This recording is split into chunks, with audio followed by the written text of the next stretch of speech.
A memória traumática, como nos abusos infantis, pode ser restaurada diferentemente das memórias comuns. Emoções intensas como terror e desamparo podem fazer as vítimas entrarem em um estado alterado de consciência durante o abuso, dificultando a lembrança posterior. O que as pessoas retêm na memória, mergulhado em estado de terror, é: meu coração está batendo, as coisas têm um cheiro horrível e acho que vou sufocar. Mas se você pergunta, bom, que horas eram, que idade você tinha, em que local foi e quem mais estava lá, elas não têm as respostas.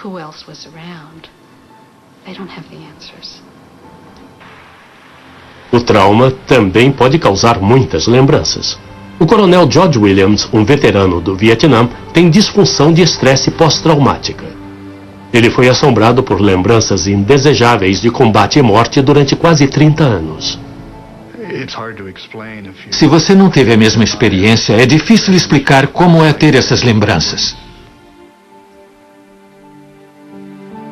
O tenente Williams, um formado de West Point, era líder de pelotão em uma unidade de cavalaria armada. Ele foi altamente condecorado por sua bravura e dedicação aos seus homens. O que realmente me impressiona é a intensidade da experiência. Mesmo quando você faz as coisas certas, elas ainda tendem a voltar. A pessoa que tem, digamos, um flashback de uma experiência de combate pode dizer: não parece uma lembrança, parece que está acontecendo agora, parece que estou de volta ao Vietnã, o helicóptero está lá em cima, meu amigo está aqui, está gritando e sangrando. Há todo um segundo jogo de sistemas que fazem ser o oposto disso. E tem a ver com o que chamamos de paralisação.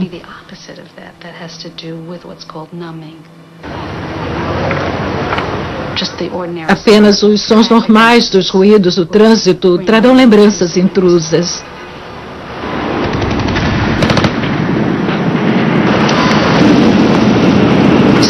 Então as pessoas paralisam, se retraem e se sentem desligadas.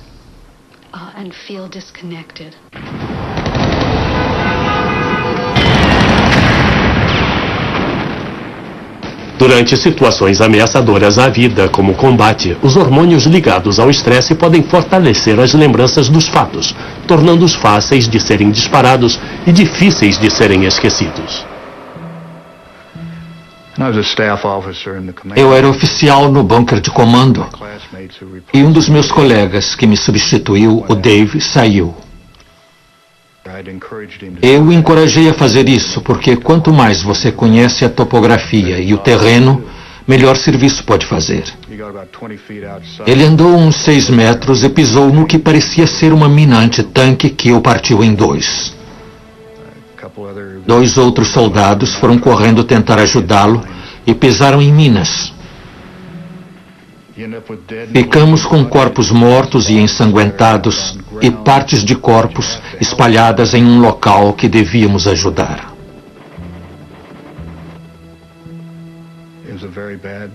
É uma hora muito ruim. Nessas situações, você acaba lutando não por abstrações.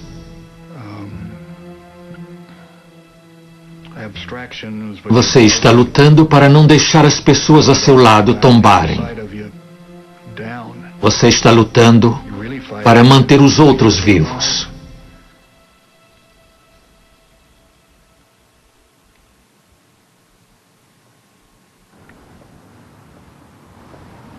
George sofreu com lembranças intrusas do Vietnã durante 26 anos. Ele finalmente procurou ajuda profissional e conseguiu algum alívio. Agora sei como lidar com essas intrusões e pesadelos e consigo reconhecê-los. Tenho um monte de truques para lidar com eles. Você está sempre ciente dessas coisas. Elas estão com você todo dia. Você não pode ser curado do que esqueceu, porque faz parte de sua vida. Mas você espera ser capaz de lidar com isso do mesmo modo como lida com as outras lembranças da sua vida.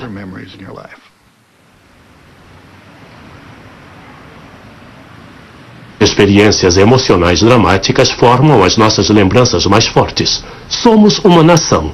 Quando dividimos um evento emocional, a lembrança fica permanentemente gravada em nossas mentes. É a chamada memória flash. Acabamos de receber informações de que aqui em Parkland, o governador Connolly foi baleado no peito. E as primeiras notícias não confirmadas dizem que o presidente foi atingido na cabeça. Há uma notícia não confirmada de que o presidente foi atingido na cabeça. O presidente Kennedy recebeu uma transfusão de sangue no hospital Parkland, no esforço para salvar sua vida. Só um instante. Está chegando o moletim. Agora vamos falar diretamente do hospital Parkland. O presidente dos Estados Unidos está morto. Eu acabo de falar com o padre Oscar Hubbard. O protótipo da memória flash seria uma pessoa de certa idade lembrar de onde estava quando soube do assassinato de John Fitzgerald Kennedy em 1963. 3, 2, 1... Decolagem. Decolagem do 25º ônibus espacial. Ele está deixando a torre. A maioria de nós lembra do ônibus espacial Challenger. A memória flash nos liga como cultura. Muito frequentemente, na tristeza. Apesar de a forte emoção fazer dessa tragédia uma lembrança duradoura, ela não garante uma lembrança acurada. As pessoas lembram da explosão da Challenger, lembram da morte dos astronautas e da morte da astronauta mulher, mas podem dizer, eu lembro de que foi à noite, eu estava vendo televisão e fiquei terrivelmente chateado, e descobrir que na verdade aconteceu de manhã.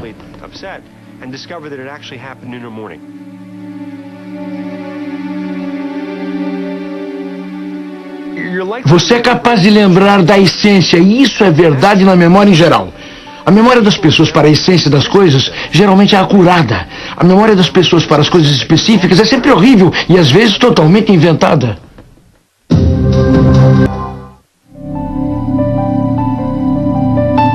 O ato de lembrar pode distorcer até recordações vívidas.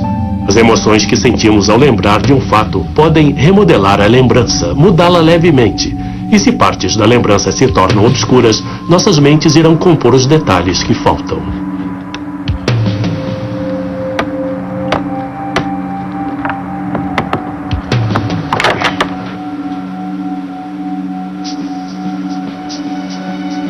Nem situações ameaçadoras à vida produzem lembranças perfeitas.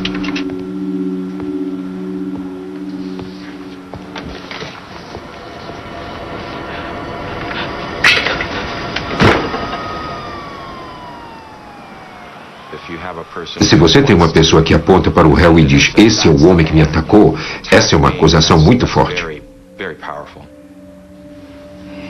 Ele tem um peso médio. O processo de localizar criminosos começa com as lembranças de testemunhas e vítimas. Um chapéu preto. O coração dela vai acelerar. Há uma boa chance de que ela se concentre na arma. Não é o rosto que é uma ameaça, e sim a arma. Qual era a cor dos olhos? Negra. Ela vai ter alguma dificuldade, como todos nós, ao tentar descrever um rosto, se a pessoa com quem ela interagir primeiramente for asiática.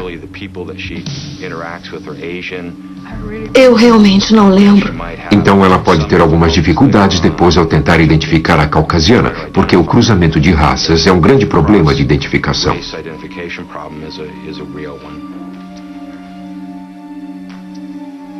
Há 14 anos, em Burlington, Carolina do Norte, a vítima de um estupro brutal confiou na memória e cometeu um erro. Eu estava dormindo por volta das 3 da manhã. Ouvi um barulho e quando perguntei, quem está aí?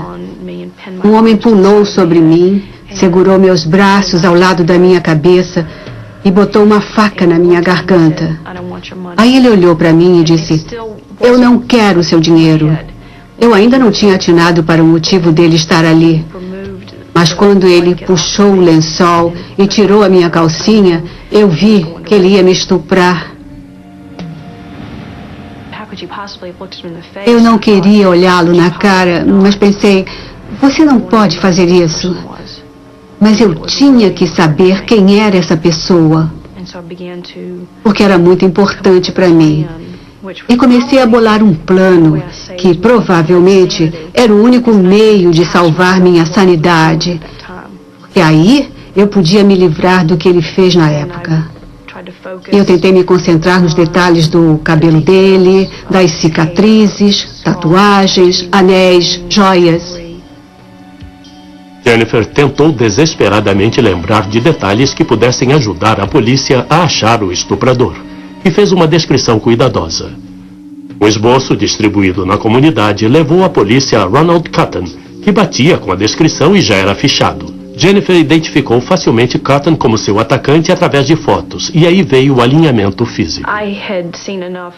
Eu já tinha visto vários filmes policiais para saber que quando você chega ao alinhamento físico, há um espelho falso, onde só eu posso ver você e você não pode me ver. E não havia nada entre nós dois a não ser uma mesa. Foi assustador.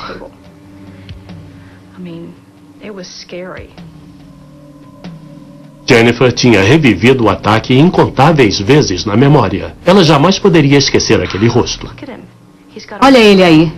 Está de marrom. Na noite em que me estuprou, estava de azul. Ele raspou aquele bigodinho fino e está tentando me enganar. Mas é ele.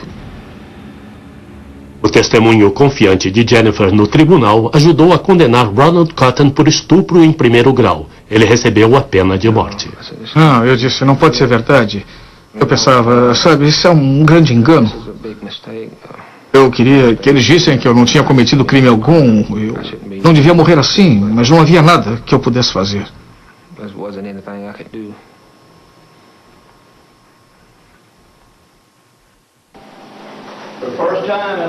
Pela primeira vez em um longo tempo, você está saindo daqui hoje como um homem livre. Vá com calma. Após passar 11 anos na prisão, Ronald Cotton foi solto. O DNA tinha provado a sua inocência. Foi como se o mundo inteiro tivesse virado de pernas para o ar. E junto com isso, para mim, veio uma culpa esmagadora.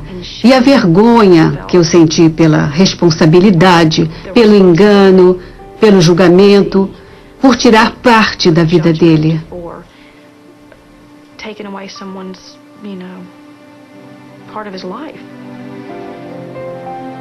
Além de Ronald Cotton, 50 pessoas foram soltas na prisão porque o depoimento das testemunhas foi mais tarde contradito pelo exame de DNA. Essas pessoas inocentes passaram em média 7 anos na prisão. Gostaria que visse essas fotos. Como isso acontece? A polícia usa a descrição dada por uma testemunha para separar fotos de possíveis suspeitos. Se o culpado está entre o grupo de fotos, uma testemunha normalmente o identifica. Mas se ele não está, a lembrança pode ficar distorcida. A tendência é passar por um tipo de processo de eliminações. Bom, não pode ser um, porque a pessoa não era assim. E não pode ser o 3. Então, deve ser o 2 ou o 4. Reconhece o número 2? Os investigadores da polícia às vezes comentam ou usam a linguagem corporal que impele a testemunha a apontar quem eles acham que cometeu o crime.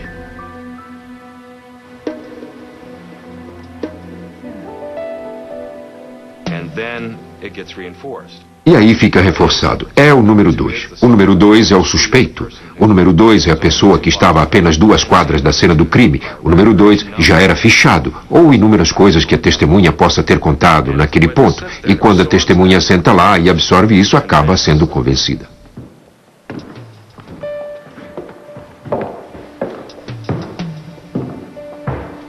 O rosto na foto, que pode lembrar o rosto do culpado, se torna a nova lembrança.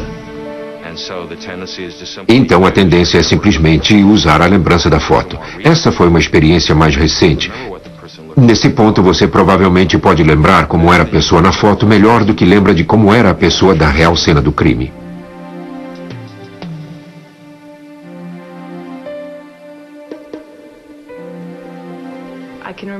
Eu lembro de me sentir muito confiante de que era o homem que me estuprou. Eu tinha certeza absoluta de que era ele. Ronald Cotton não estuprou Jennifer. Foi Bobby Poole. Depois de confrontado com o exame de DNA, Poole confessou.